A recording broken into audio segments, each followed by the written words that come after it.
Chapitre numéro 10, là il y a une erreur, c'est le chapitre numéro 10. On va commencer par définir les situations de proportionnalité. D'abord, les grandeurs proportionnelles. Définition. Des grandeurs sont proportionnelles si on multiplie par un même nombre pour passer de l'une à l'autre. Le nombre constant par lequel on multiplie est le coefficient de proportionnalité. Dans l'exemple, il y a 3 cas et on va voir est-ce que c'est proportionnel, oui ou non. Si c'est proportionnel, on va donner le coefficient de proportionnalité. Donc si on cherche à déterminer le prix de 2 kg et de 3 kg de pommes, sachant que le kilogramme coûte 2,30 €, il s'agit bien d'une situation de proportionnalité, car sachant que le kilogramme coûte 2,30 €, pour savoir quel est le prix de 2 kg, je vais multiplier 2 par 2,30 et je vais multiplier 3 par 2,30. Le coefficient ici, c'est 2,30. La taille à 30 ans de quelqu'un mesurant 1,50 m à l'âge de 15 ans. Est-ce qu'il y a une situation de proportionnalité? S'il y a proportionnalité, sachant que à 15 ans, il mesure 1,50 m, à 30 ans, c'est-à-dire le double de 15 ans, il mesurerait le double d'1,50 m. Le double d'1,50 m, ça serait 3 mètres. Est-ce que la personne qui à 15 ans mesure 1,50 m mesurerait 3 mètres à l'âge de 30 ans? Non, il n'y a pas de situation de proportionnalité ici. Puisqu'il n'y a pas de proportionnalité, il n'y a pas de coefficient de proportionnalité. La troisième situation, on a 30 € et 50 € qu'on souhaiterait convertir en dollars, sachant qu'un euro, en fait, ça vaut 1,2261 $. Ici, oui, on a une situation de proportionnalité.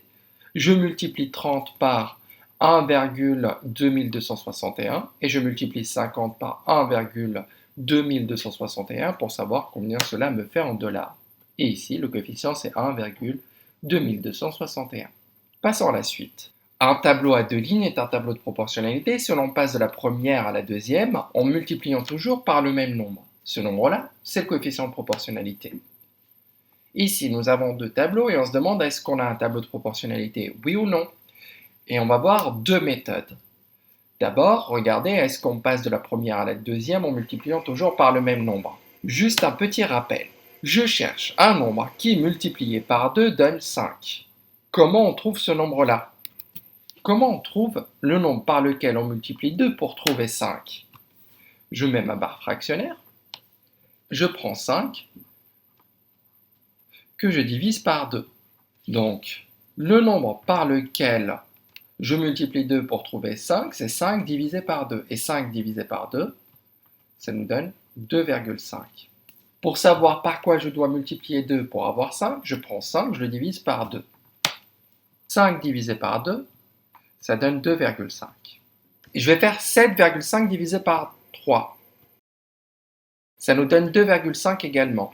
12,5 divisé par 5, ça nous donne 2,5 également. Vous voyez bien, ça veut dire que je passe de la première à la deuxième en multipliant toujours par le même nombre. Donc on a un tableau de proportionnalité et le coefficient de proportionnalité est 2,5.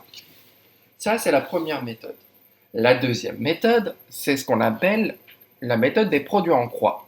Je vais faire une croix ici et je vais faire une croix là également. Donc, si il y a une situation de proportionnalité, les produits en croix sont égaux. Une des deux méthodes est suffisante. Je vais faire 2 fois 7,5. Je vais multiplier deux nombres qui sont reliés. Ça nous donne 15. Et je vais regarder les deux autres nombres. Je vais multiplier 5 par 3. Je trouve 15. Pour ces 4 cases, c'est bon. Je vais regarder les 4 autres cases. Donc, je vais multiplier 3 par 12,5. Ça nous fait 37,5. Et je vais multiplier 5 par 7,5. Et je vais trouver 37,5 également. Puisque les deux produits en croix sont égaux à chaque fois, nous avons bien un tableau de proportionnalité. Regardons maintenant le deuxième tableau. Je vais prendre 4, je le divise par 2. 4 divisé par 2, ça nous donne 2. Je vais prendre 9 et je le divise par 3. Je trouve 3. je peux déjà m'arrêter. Pourquoi? Parce que l'on ne trouve pas le même nombre. Je multiplie 2 par 2 pour avoir 4 et je multiplie 3 par 3 pour avoir 9. On ne multiplie pas par le même nombre, donc ce n'est pas une situation de proportionnalité. Je peux déjà dire qu'on n'a pas une situation de proportionnalité puisqu'on n'a pas le même nombre par lequel on multiplie. Regardons la deuxième méthode. Je vais faire une croix et je vais faire le produit en croix. 2 fois 9, ça me fait 18, que je compare avec 4 fois 3, qui me donne 12. Je vois bien qu'on n'a pas le même produit, par conséquent, ce n'est pas un tableau de proportionnalité. Dans une situation de proportionnalité, quand on donne 3 valeurs et qu'on cherche la quatrième valeur, en fait, on cherche la quatrième proportionnelle. On cherche à compléter un tableau. La situation est la suivante. Il faut 12 litres pour arroser 3 mètres carrés et on cherche à déterminer la quantité d'eau nécessaire pour arroser 9 mètres carrés. Il y a différentes façons de faire et l'on va voir les différentes méthodes. Je vais d'abord compléter le tableau avec les données. L'air en mètres carrés, donc je sais que 3 mètres carrés, il me faut 12 litres. Je cherche à savoir combien il me faut de litres d'eau pour arroser 9 mètres carrés. Comment je fais pour trouver le coefficient de proportionnalité? Par quoi je dois multiplier 3 pour avoir 12? Pour ça, je vais prendre 12, je le divise par 3. 12 divisé par 3, ça me fait 4. Donc le coefficient de proportionnalité, c'est 4. Donc le coefficient de proportionnalité, à quoi il va correspondre vraiment? Donc le coefficient de proportionnalité, ça me permet de retourner à l'unité. C'est-à-dire, pour un mètre carré, il faut 4 litres. C'est ça, ce qu'on appelle un retour à l'unité. Quand on cherche le coefficient de proportionnalité, c'est le retour à l'unité. Le coefficient de proportionnalité correspond à la quantité d'eau nécessaire pour un mètre carré. Combien il faut de litres pour arroser 9 mètres carrés? Donc, qu'est-ce que je dois faire? Je dois faire 9 fois 4. Et 9 fois 4, ça nous fait 36. Donc, il faut 36 litres pour arroser 9 mètres carrés. La première méthode consiste à chercher le coefficient de proportionnalité et multiplier par le coefficient de proportionnalité pour trouver la quatrième proportionnelle que voici. Passons à la méthode suivante. La méthode suivante, c'est la méthode des produits en croix. Je complète mon tableau. Pour 3 mètres carrés, il me faut 12 litres.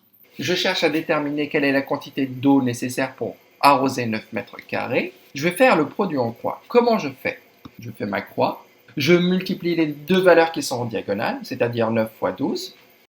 Et je vais diviser par la valeur restante, c'est-à-dire 3. 9 fois 12 divisé par 3, ça me fait 36.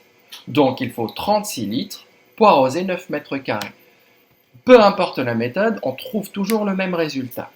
Maintenant, on va appliquer ce qu'on appelle le principe de multiplicativité. Je peux passer d'une colonne à une autre en multipliant en haut et en bas par le même nombre. Cela doit vous rappeler comment on fait pour passer d'une proportion à une autre, d'une fraction à une fraction égale, mais écrite différemment. Ici, 3, 12 et 9. C'est toujours le même exemple. Je remarque que pour passer de 3 à 9, il faut multiplier par 3. Puisque je multiplie par 3 en haut, je vais multiplier par 3 en bas aussi. Et je trouve 36. 36 litres pour arroser 9 mètres carrés, car 3 fois 3 égale 9. Et que si je multiplie 12 par 3, par le nombre par lequel j'ai multiplié là, par 3, je trouve 36. Parfois, on peut additionner. Le seul cas où je peux additionner dans un tableau de proportionnalité, quand je prends deux valeurs dans deux colonnes et je les additionne. Je montre par exemple ici, j'ai 3, 12, 9, 36. Donc je peux additionner 3 plus 9, ce qui va me faire 12. En bas, je vais faire 12 plus 36, ce qui va me faire 48. On essaye de comprendre. 12 mètres carrés, c'est quoi? C'est 3 mètres carrés plus 9 mètres carrés. Il me faut 12 litres pour les 3 premiers, 36 litres pour les 9 derniers, et donc ça me fait en tout 48 litres. Pour arroser 12 mètres carrés. Donc, je rappelle, il y a différentes méthodes pour trouver la quatrième proportionnelle. Il y a la méthode où on cherche le coefficient de proportionnalité, c'est-à-dire le retour à l'unité. Il y a la méthode du produit en croix. Il y a le principe de multiplicativité. On passe d'une colonne à une autre en multipliant. La quatrième méthode, c'est pour compléter un tableau. Parfois, il se peut que le tableau contienne plus de 2 colonnes.